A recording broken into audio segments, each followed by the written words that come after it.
So today I'm going to show you how to make a flexagon. And you say, well, what is a flexagon? Well, this is an example of one.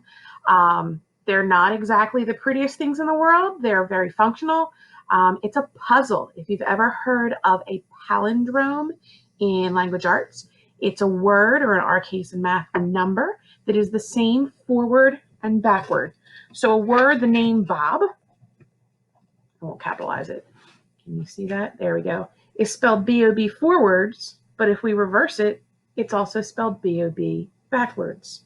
A word like race car, R-A-C-E-C-A-R, R-A-C-E-C-A-R.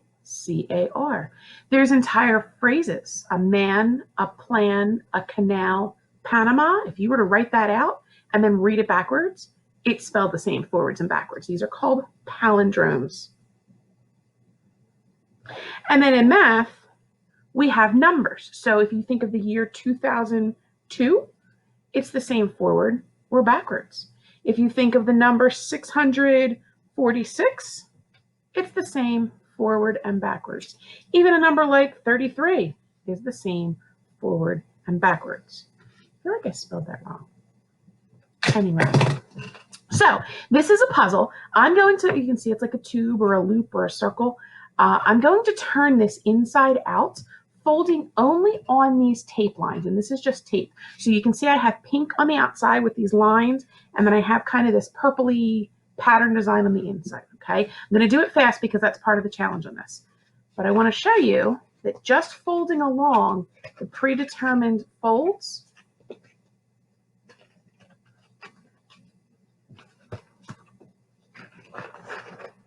I've turned my tube inside out.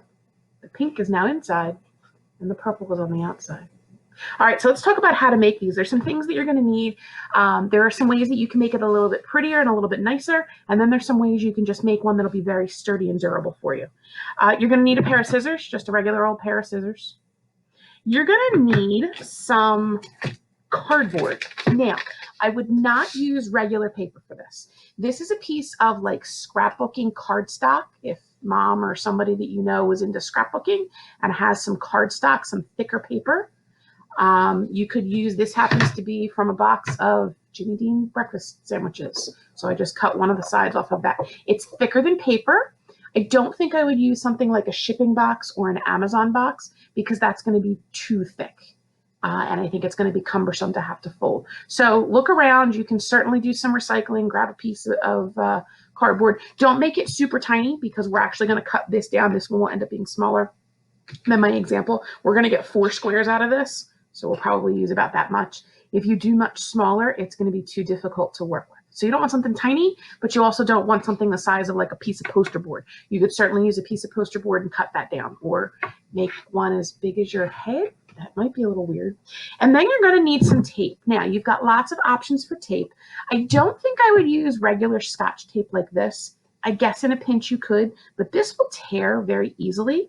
If you had thinner stuff, like the kind that we would use at school, that's just going to be too thin because there's actually, you're not going to be able to see this, but there's actually a gap. Like the edge of the cardboard is right there.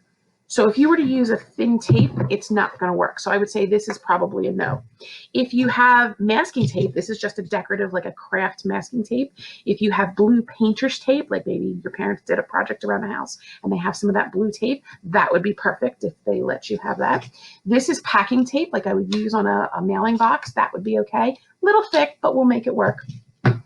This is duct tape. This is a thin roll of duct tape. You can sometimes find this at the dollar store, maybe at the grocery store, definitely at Target in the office section or the houseware section. And then, of course, we've got regular, you can tell I've got kids, we've got regular old duct tape. To me, this is a little bit wide, but it'll work, okay? So you want a heavy-duty tape that's a little bit wider than normal. So let me get this all out of the way. Grab my, if you've got a ruler, that will help. This store actually doesn't even exist anymore. This is from when I was in college many moons ago. If you've got a ruler, it will help. I can show you how to make what you need to make with something that's just a straight edge. For example, the side of a book. So here's my cardboard. I have one edge that I know is pretty straight, okay? So from that edge, I'm gonna measure. Now, if you want to avoid all these fractional things, I'm just going to take this to 7 inches. And I'm going to make a mark. And then I'm going to move up again to the edge of my cardboard. And I'm going to make another mark at 7 inches. Try to make this be as straight across as you can, because if you're measuring like this, your measurements are going to be off. Now, why did I make 2? Well, 2 points is the minimum number that you need to make a line. And it will measure off of here. It will measure and give you a nice straight line. Okay. Now, if you don't have a ruler, you could just measure a point, maybe take a piece of scrap paper or something, pretend this is my scrap paper, put this to here and say, okay, I want it to be this. And then you make that mark, and then you take it up here, and then you make the mark at the same amount. Okay, you're not using numbers, you're using some indirect measurements. Once you get the, make sure that it's a square, like if you're starting with a regular piece of paper, you could even just fold it in half. Okay, now if it was 7 this way, I'm going to make a square. And you know that squares have all the same size. So I'm going to turn it and go the other direction, also at 7 inches, or whatever you measured. Okay, if you're using a big piece of poster board, maybe you'll be at 12 inches. Right? If there's someone around, mom, dad, grandma, older brother and sister, who can help you if you have some questions, or of course you can always message me. I'm now going to cut this off. Okay, so I have a square piece of cardboard. Try to make your lines as accurate as you can. They don't have to be perfect, but the more patience and preciseness you use with this is now just going to get recycled, the better your result's going to be. Okay, so now we have a perfect square, all equal sides, nice right angles, or as close as I'm going to get with the piece of cardboard that I got out of the recycling bin. I'm now going to cut this into 4 pieces. So if my original was 7 inches, when I cut that in half, I'm going to take it down to 3.5. I know there's fractions, it's okay. Now, you could fold this in half, but if you're working with a thicker paper or cardboard, you might not get the accurate results. If you can use a ruler, it would definitely give you a better result. If you're working with like a cardstock, a craft paper, you might be able to fold it in a pinch if you didn't have a ruler. Okay? All right, so there we go. I have to cut these apart.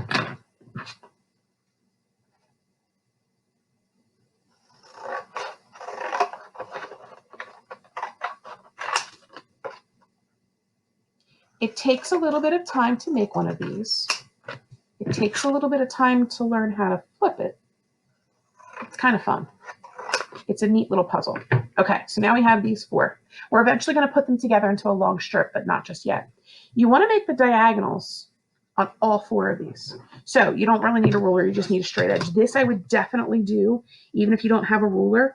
Grab the edge of your notebook or your agenda so that you get that really precise corner to corner. Don't just guess this, because this is probably the most important calculation. Okay, so I have that. You're going to do that to all 4 of your squares.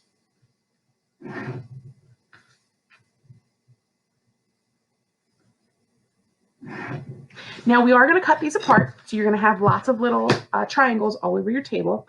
I would recommend that you do not stack them. Once you cut them apart, reassemble them into a square. We've done this in school. I've done this for many years. I've made many of these flexagons. It's not worth it to stack it and have to it will drive you bonkers.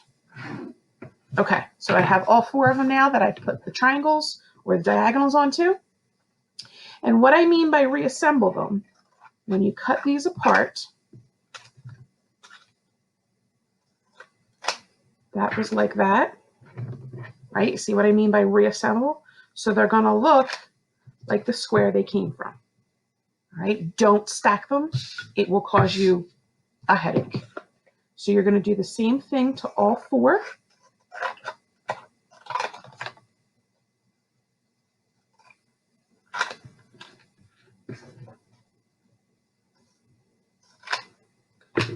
Reassemble that one, and I'm not stacking my squares. They don't have to be perfect, just so that you know the orientation of the triangles, because that will, again, drive you batty. There's a couple little things that I see kids do every year, and I was like, I forgot to tell them, that would make life so much easier if you didn't overlook something. So I tried to make notes to make sure that I would get everything. Okay, so in order for the flexagon, let's go back to my sample here.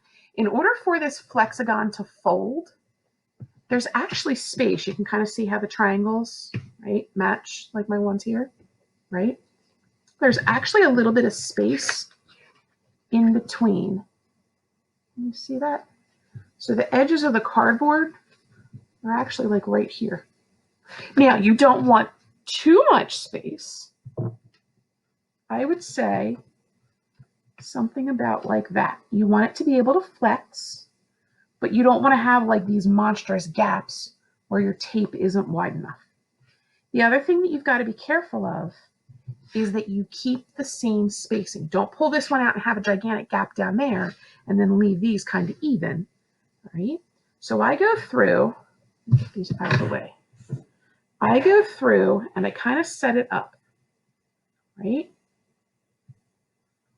And then I take my tape and I go a little bit longer. Don't be ridiculous. You're using expensive good tape. Okay, I go a little bit longer and I just kind of, you can even stick it to the table, press it down. I go the other direction.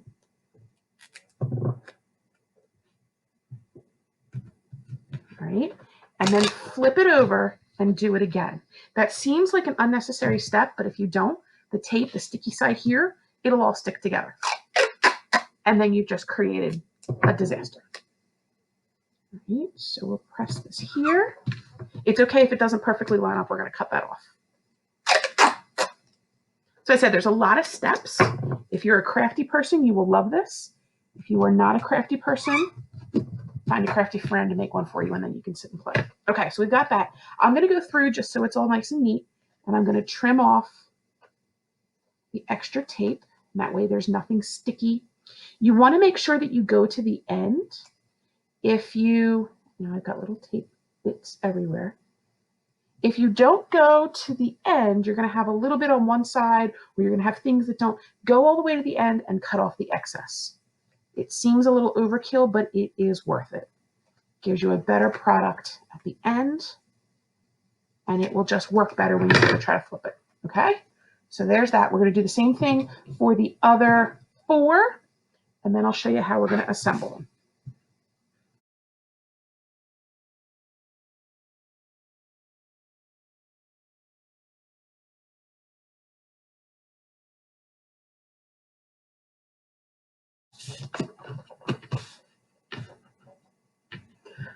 Okay, so here we are. I've got all 4 of my squares assembled. We've cut them into triangles and then taped them back together. At this point, if you're using a piece of paper or cardstock or cardboard that's the same on both sides, you might want to go through and like draw smiley faces or circles or put stickers or something on so that you can tell the difference between the inside and the outside, or the first side and the second side. For this one, I did 2 different colors of tape, so I didn't need to draw that.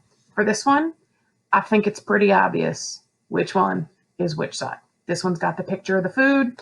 This one's got the inside cardboard. Okay, we're now going to tape these together in a long strip. Just the same amount of space that we left in between our triangles is the same amount of space that we're going to leave together in between our rectangles. You might want to check to make sure they're pretty close to the same size. And if they're not, you might have to, switcheroo this one here to get them pretty close. So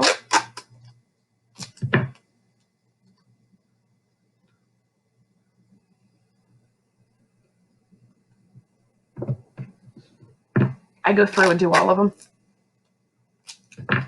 And then I flip over and do the other side. Just easier. You don't do a lot of flipping. If you want to do one-on-one, totally fine. But you still need to have that little bit of space like you did for the triangles so that it can flex. All right, ready? Peel this up, flip it over, go back and tape the other side.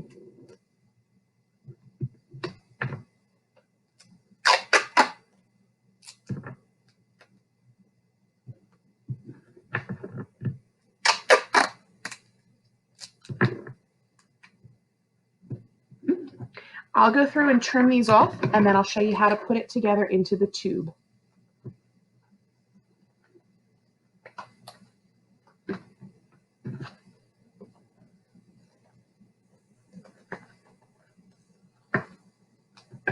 Okay, so we've got this lovely long strip. I fold them in like this, okay? And then I'm going to take a piece of tape. I'm going to put it sticky side up in the middle like that. Make sure it's going to hit enough of the cardboard. And then flatten down on top of it. Now you got to make sure you've got enough of it that it's going to stick. I look like I'm pretty good here. I can put my other piece on top. Trim off the excess. And there you have it. We've created a flexagon. Sometimes we call it hexaflexagons just because it rhymes and it sounds good. The hexa doesn't really do anything with it. I think maybe we figured out at one point there's like 6 steps to get to the middle. All right. So the first few times that you try to fold this, it's going to be really, really tight because it's not broken in. But the more you just sit and play and work with it, it's going to bend in and it's just going to kind of fall into place where it needs to go. You should not ever bend the cardboard. If you need to bend a piece of cardboard, it's going to mess things up. Every fold, every bend gets made on a tape line. Okay, I'll go through it one more time quickly, and then in a couple days I'll post a video where I go very slowly of the steps and what kind of things you can look for to do it. Right, here we go. And this is new, so you'll see me kind of fumble around with it a little bit.